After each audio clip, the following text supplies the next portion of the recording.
De ya. Ajá.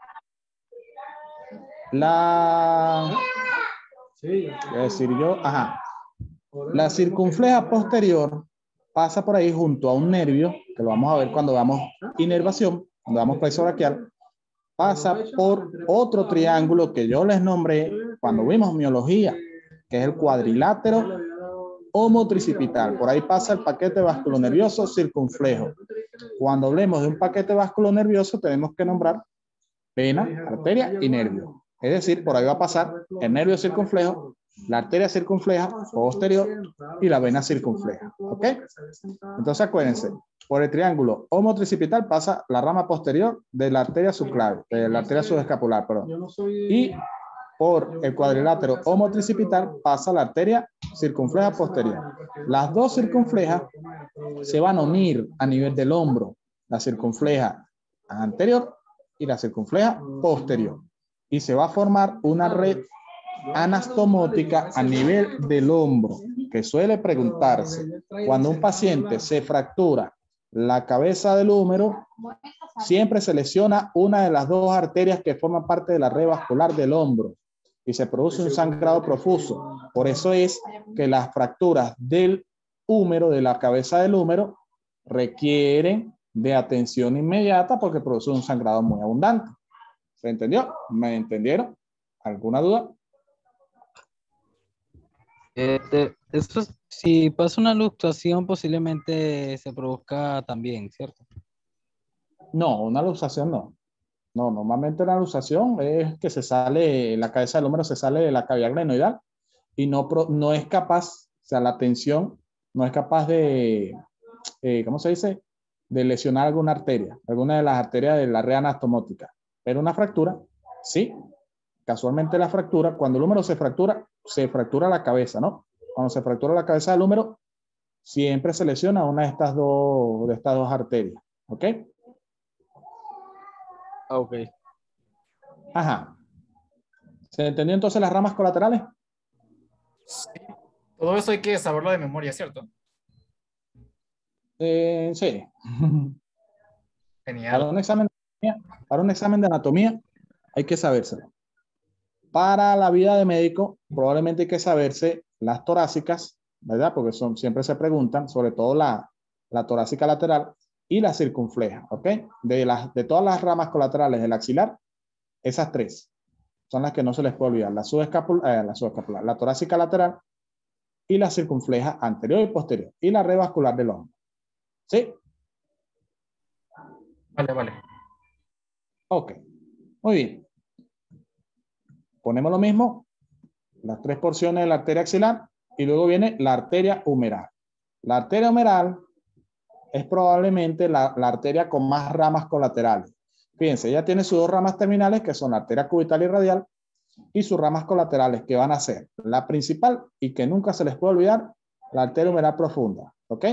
Que va a dar dos ramos posteriores, perdón, dos ramos, una anterior y una posterior. Y ya vamos a ver para qué sirven. La arteria nutricia del húmero, que irriga el húmero, al hueso, los ramos musculares para irrigar a todos los músculos del grupo del brazo, y las arterias colateral cubital superior o colateral cubital anterior, perdón, posterior, y arteria colateral cubital inferior o anterior. Ya vamos a ver todo eso. Entonces, fíjense, arteria humeral, esto que está aquí, y esa que se marca en blanco es la arteria humeral profunda. La arteria humeral profunda va a pasar por el otro triángulo que nos queda a nivel del hombro, que es el triángulo húmero-tricipital. Entonces, fíjense, triángulo homotricipital, por ahí pasa el ramo posterior de la arteria subescapular. Cuadrilátero homotricipital, por ahí pasa el paquete vasculonervioso circunflejo. El paquete vasculonervioso circunflejo, es decir, la arteria circunfleja posterior y la anterior, va a irrigar a el único músculo del grupo externo del hombro. Pregunta de examen. El deltoides. ¿Quién irriga el deltoides? Las circunflejas. ¿Ok? ¿Y de quién es rama la circunfleja? De la axilar. Muy bien. Y la otra arteria que nace a nivel que pasa, perdón, a nivel del triángulo húmero-tricipital, que es es la arteria humeral profunda, que es rama colateral de la arteria humeral. Y la arteria humeral profunda va a irrigar al tríceps. ¿Ok? Pregunta de examen otra vez. ¿Quién irriga el tríceps? La arteria humeral profunda. Ella se dirige hacia abajo y cuando llega a la articulación del codo, forma parte de esta red vascular que se llama red anastomótica arterial del codo. Esto es muy importante que se lo aprendan porque se pregunta mucho. ¿Ok? En anatomía se pregunta bastante. Red anastomótica vascular del codo. Está constituida por la arteria humeral profunda, la arteria humeral y las arterias cubital y radial. ¿Cómo está constituida esta red vascular? Por dos círculos arteriales. Un círculo arterial pericondilo y un círculo arterial peritroqueal. Pericondilo porque está alrededor del epicóndilo y peritroqueal porque está alrededor de la epitróquea. Pericondilo, peritroqueal. ¿Cómo está constituido cada círculo? Fíjense, el pericondilio está constituido por la unión de la arteria humeral profunda con la arteria radial. ¿Cómo lo hace? Presten bastante atención a esto porque esto es un poquito complejo. Fíjense, dijimos que la arteria humeral profunda daba dos ramas. Una rama anterior y una rama posterior, ¿verdad?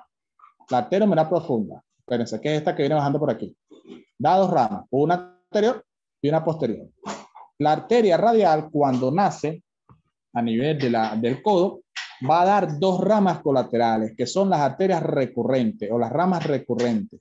Se llaman recurrentes porque ellas se regresan, ¿ok? En lugar de seguir hacia abajo, ellas se regresan hacia arriba, recurren. Por eso es que se llaman recurrentes. Y esas arterias o ramas recurrentes de la arteria radial van a ser una anterior y una posterior. ¿Qué es lo que pasa?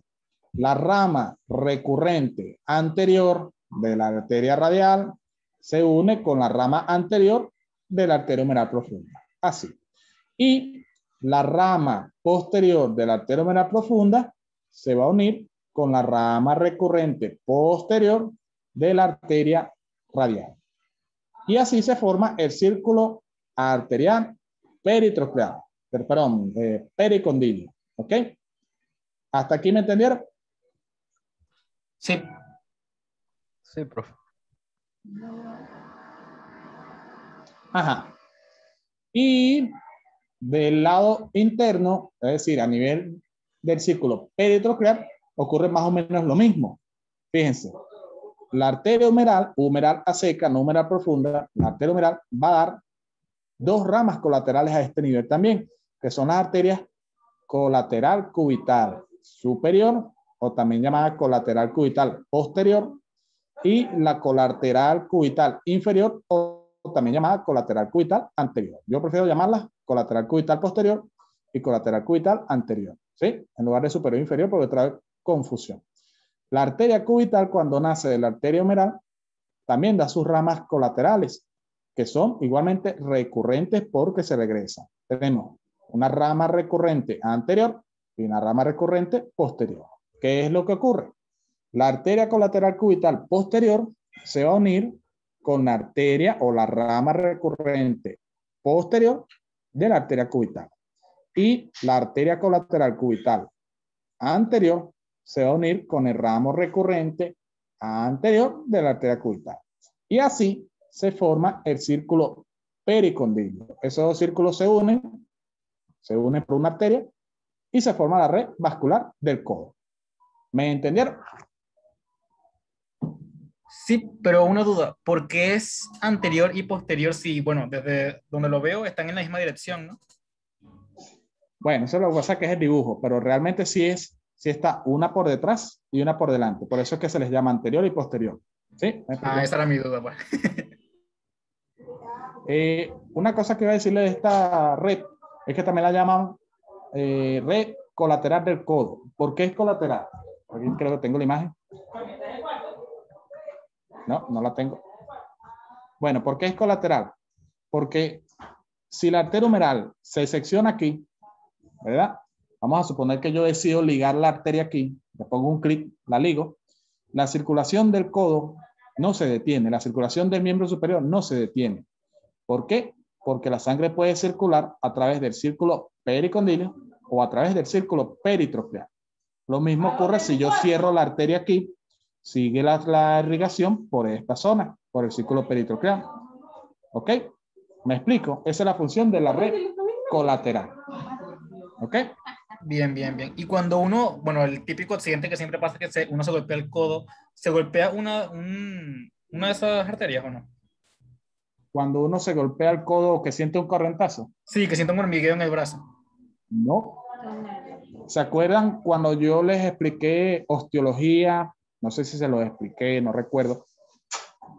En osteología, en la epífisis distal del húmero, si la vemos desde posterior, de todas maneras eso lo vamos a ver cuando vamos a inervación, si la vemos desde posterior, entre la tróclea y la epitróclea se forma un surco, un canal, que es el surco o canal cubital.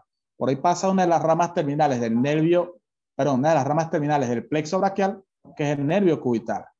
Entonces, a ese nivel, el nervio es muy superficial. Cuando nosotros movemos el codo hacia atrás o hacia algún sitio y nos damos justamente en ese surco, nos golpeamos el nervio cubital. Y lo que ocurre es que hiperexcitamos el nervio y se nos encalambra el brazo. ¿Me expliqué? Sí. Ok, ¿alguna duda hasta aquí? Viene una noticia que los médicos aquí en Venezuela, aquí en Alemania, que digo, ganan 4.700. Me vuelvo loco. Y con las guardias y horas extras, 5.500 euros. Me vuelvo loco. ¿Y aquí cuánto es? Aquí yo creo que es como $2 y creo que es mucho lo que ganamos nosotros. Ah, qué genial. Sí, una cosa de loco. Ajá. Entonces, ¿se entendió todo aquí? Sí, sí, todo se entendió. Ok. Fíjense, esto es lo mismo. Arteria humeral se divide en radial y cubital. Y fíjense, ahí viene la humeral profunda, que da una rama posterior, que se une con la rama recurrente posterior de la arteria radial, y una rama anterior que se une con la rama recurrente anterior de la arteria radial. Círculo pericondilio. Y del lado derecho, del lado izquierdo, del lado interno, o epitroclear, tenemos la arteria colateral cubital posterior, que se une con la rama recurrente posterior de la arteria cubital, y la arteria colateral cubital anterior, que se une con la rama recurrente anterior de la arteria cubital. Y se forma el círculo peritroclear. Y aquí lo vemos, fíjense. Esta es la cara interna del codo, la cara externa del codo. La cara interna tenemos el círculo el círculo peritroclear. Este está aquí, peritroclear. Y de la cara externa vemos el círculo pericondilio. ¿Ok? Y aquí lo que sí, yo sabía que tenía una imagen, fíjense. Aquí lo que les estoy mencionando, se corta la arteria radial, la arteria humeral a este nivel, pero sigue existiendo circulación gracias a la red colateral del codo. Ajá. Muy bien. Seguimos. Luego tenemos las arterias radial y cubital, que son las ramas terminales de lo que es la arteria humeral. ¿Ok? La arteria radial es la arteria externa y la arteria cubital es la arteria interna. Ahí la vemos. La arteria radial da como ramas colaterales las recurrentes, que ya las vimos, ¿verdad? Una anterior y una posterior. Ramos musculares para irrigar a todos los músculos del antebrazo, menos dos, que son el cubital anterior y el cubital posterior. ¿Ok? Las demás lo irriga la arteria radial. ¿Ok? Facilito. Todos los músculos del antebrazo son irrigados por la arteria radial, menos la arteria, el músculo cubital anterior y posterior, que lo irriga la arteria cubital. Ajá. La arteria radial, aparte de las recurrentes, los ramos musculares y los ramos perforantes para la membrana interósea, va a dar tres arterias importantes que hay que conocerlas, que son la arteria dorsal del carpo y los ramos palmar superficial y palmar del carpo. Grábense esas tres ramas que ya las vamos a hablar. Las vamos a hablar. Ajá.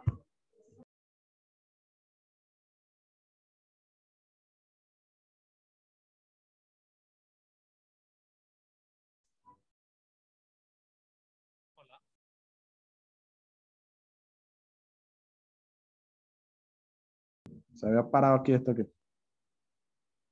Ajá. Entonces, grábense estas tres arterias. Arteria dorsal del carpo, ramo palmar superficial y ramo palmar del carpo. Ajá. Fíjense, aquí viene la arteria radial. da las ramas recurrentes, las perforantes y las musculares, y entonces va a dar la rama palmar superficial, la rama palmar del carpo y la rama dorsal del carpo. Ahora vamos con la arteria cubital, que es la otra rama terminal interna de la arteria humeral, que igual va a dar sus ramas recurrentes, anterior y posterior, un ramo interóseo para la membrana interósea, ramos musculares para el cubital anterior y posterior, y, importante, la arteria dorsal del carpo, el ramo palmar profundo y el ramo palmar del carpo. ¿Ok?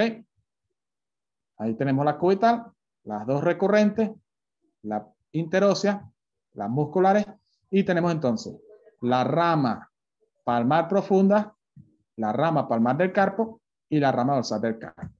Entonces, esas ramas que yo les mencioné, rama palmar profunda, rama palmar del carpo, rama dorsal del carpo, van a formar los arcos de la mano, los arcos arteriales de la mano, los dos arcos palmares y el arco dorsal.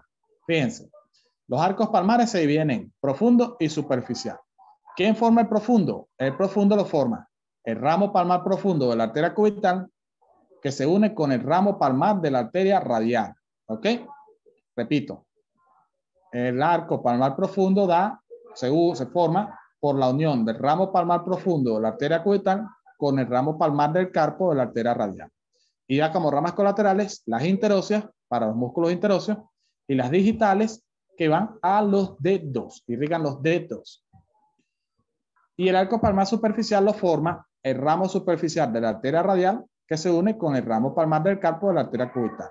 Y sus ramas colaterales van a ser principalmente las interdigitales que van a los dedos. Entonces, fíjense, arcos palmares. Esto es una mano izquierda. Entonces, esta viene siendo, no, izquierda. Esto es una mano en supinación. Esto es externo, interno. Radio, cúbito. Radio, cúbito. Primera fila del carpo, escafoide, semilunar, piramidal y piriforme. Trapecio, trapezoide, grande y ganchoso. Y los arcos palmares. Fíjense, esta es la arteria radial y esta es la arteria cubital. Fíjense que para formar la arteria, los arcos palmares, tenemos uno profundo, que es este que está aquí atrás, y uno superficial. ¿Cómo se forma el superficial? El superficial se forma gracias a la unión de la rama palmar superficial de la arteria radial, que es esta amiguita que viene aquí, con la rama palmar del carpo de la arteria cubital. Rama palmar superficial con la rama palmar del carpo de la arteria cubital. Y el arco palmar profundo lo forma la rama palmar la rama palmar del carpo de la arteria radial con la arteria o la rama palmar profunda de la arteria cubital. De nuevo, el arco palmar superficial lo forma la rama palmar superficial de la arteria radial que se une con la rama palmar del carpo de la arteria cubital. Y el arco palmar profundo se forma por la unión de el ramo palmar del carpo de la arteria radial con el ramo palmar profundo de la arteria cubital. Y ahí tenemos los dos arcos palmares, que van a dar las arterias interdigitales que van a los dedos. ¿Se entendió? Sí. Ok. Y nos queda el arco dorsal. ¿Cómo se forma el arco dorsal? Por la unión de las arterias dorsal del carpo, de la arteria radial, y la arteria dorsal del carpo de la arteria cubital. Así se forma el arco dorsal del carpo. Y nada más. Y aquí el resumen de toda la irrigación de los músculos del hombro. Y hasta ahí dejamos la clase de hoy porque drenaje venoso y linfático queda para la siguiente clase. ¿Se entendió? ¿Alguna pregunta? ¿Alguna duda? ¿Todas las partes de nuestro cuerpo reciben sangre? Yes, todas, sin excepción. Ninguna, acuérdense que todas las partes de nuestro cuerpo, todas sin excepción, están formadas por células. Y las células de nuestro cuerpo tienen un metabolismo aeróbico y tienen que recibir irrigación. Las del corazón, las de los huesos, las de los músculos, las mismas arterias, ¿ok? Las mismas arterias reciben sangre, o sea, reciben oxígeno de la sangre a través de un elemento, eso lo vimos en histología, de un elemento conocido como vasa vasorum, que son vasitos chiquiticos que irrigan al mismo vaso. ¿Estamos de acuerdo y claros? Sí, bastante. Sí, todo claro. ¿Alguna pregunta? Yo tengo una pregunta, profe.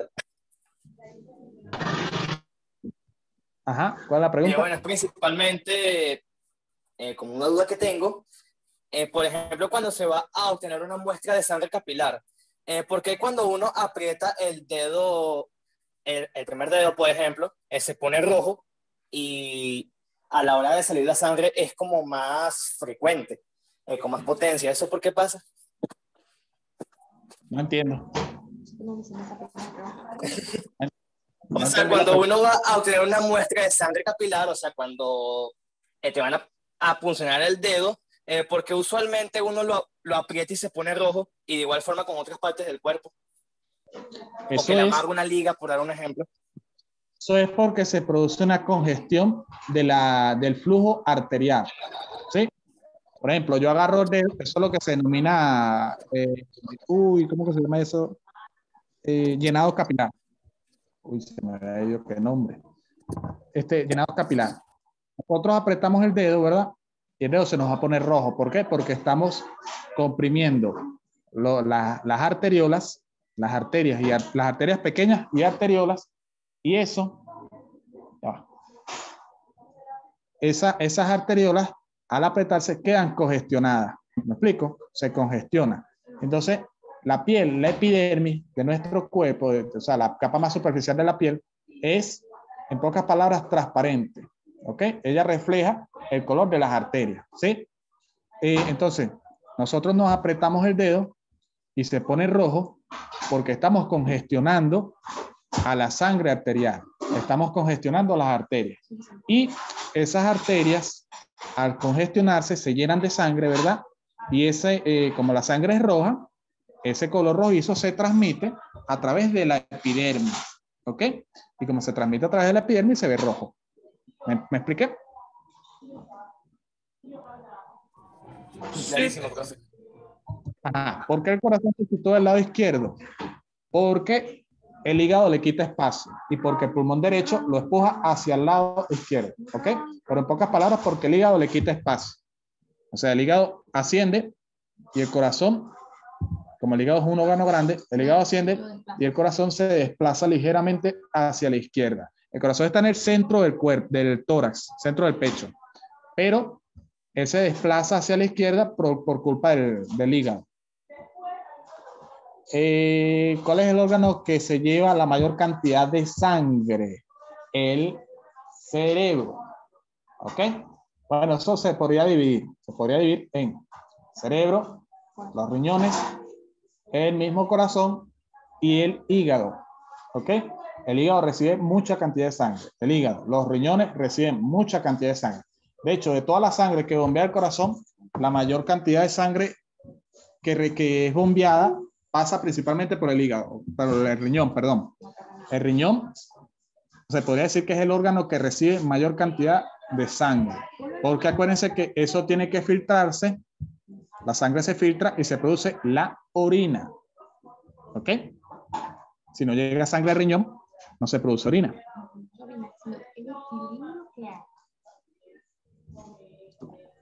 Entonces la sangre es lo que hace que orinemos o miccionemos. Sí, en pocas palabras, o sea, la sangre de acuérdense que la sangre de nuestro cuerpo tiene sustancia de desecho, ¿sí?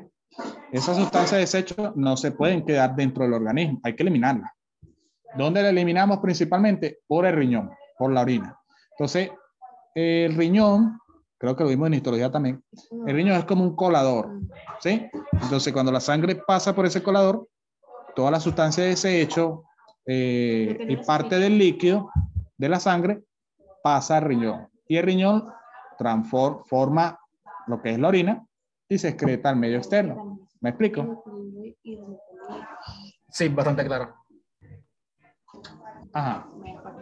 ¿Alguna otra pregunta? Bueno, sí, tenía la duda. o sea, toda la sangre del cuerpo es oxigenada o hay zonas que no tienen, que no son oxigenadas, ¿Cómo? que está dispersa en el cuerpo es oxigenada. La sangre que está dispersa en el cuerpo es oxigenada. Sí, sí, todo, bueno, sí, toda la sangre que está dispersa en el cuerpo es oxigenada siempre y cuando fluya a través de las arterias, ¿no? Cuando la sangre fluye a través por las venas, a través de las venas, menos en las venas pulmonares, es sangre desoxigenada. ¿Ok? Ya, ¿y cuál sería la diferencia, por lo menos, al sacarnos la sangre? ¿Cuál es la diferencia entre la sangre oxigenada y la desoxigenada? Tengo entendido que una es más clara que la otra, ¿no? Pero hay otra diferencia aparte de eso. Correcto. La sangre desoxigenada es más oscura. Se pinta en el libro de color azul, pero en realidad es negro oscura. Es más oscura. Y la sangre, negro oscura, rojo oscura la cosa. Rojo oscura. Y la sangre arterial es más roja rutilante, roja brillante. ¿Sí? Esa es la sangre arterial, porque viene cargada de oxígeno. Y cuando nosotros nos sacan la sangre, sacan sangre de la vena. ¿Ok? Sacan sangre de vena. ¿Cuándo se obtiene sangre de la arteria? Cuando queremos saber la cantidad de oxígeno que tiene nuestro cuerpo, que es lo que llaman gases arteriales. Ahí sí se toma de una arteria. De resto se toman de las venas. ¿Ok? Las muestras siempre se toman de las venas. Otra diferencia para nosotros saber cuándo es sangre arterial y sangre venosa, por ejemplo, ante un traumatismo, la sangre arterial es pulsátil. Ustedes ven un paciente que tuvo una lesión, vamos a suponer en el brazo, y ven que la sangre sale como un torpedo, sale puja, o sea, de forma intermitente, pero sale a presión, ¿sí? Para y sale, para y sale, para y sale, para y sale. ¿Ok? Cuando sale así, es sangre arterial. Ahora, pero cuando sale continua, un chorro continuo, eso es sangre venosa. ¿Ok? La sangre arterial es pulsátil, hace un arquito. Cuando ella sale, pulsante, a presión, ¿sí? Inmediatamente se dan a cuenta porque cuando el chorro sale a presión puede pegar la sangre del techo de donde sale. La venosa no, la venosa sale un flujo continuo y no va a presión. ¿Sí? ¿Me expliqué? Sí, bastante, de hecho. Ok. Ajá. ¿Alguna otra pregunta? Creo que ya del tema no, de hecho, quedó bastante claro. Y la siguiente clase sería de drenaje venoso, ¿no? Venoso y linfático. Pero, Ok. Ok, profe, yo tengo una pregunta. Ajá. Normalmente cuando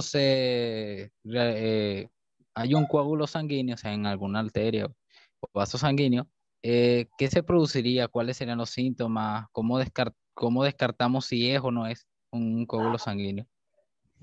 Tú dices un trombo. Sí. Bueno, si es un trombo venoso, siempre se produce congestión de la zona donde se encuentra el trombo.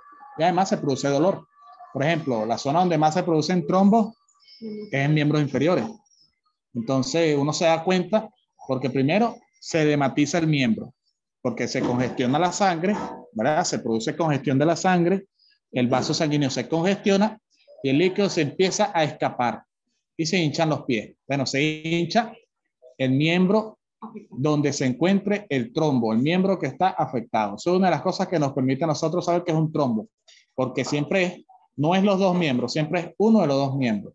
Y segundo, aparte del edema que se produce, también se produce mucho dolor. Es doloroso. Cuando se forma un trombo, como ese trombo produce congestión de la circulación venosa, se produce dolor porque se irritan las fibras nerviosas del miembro.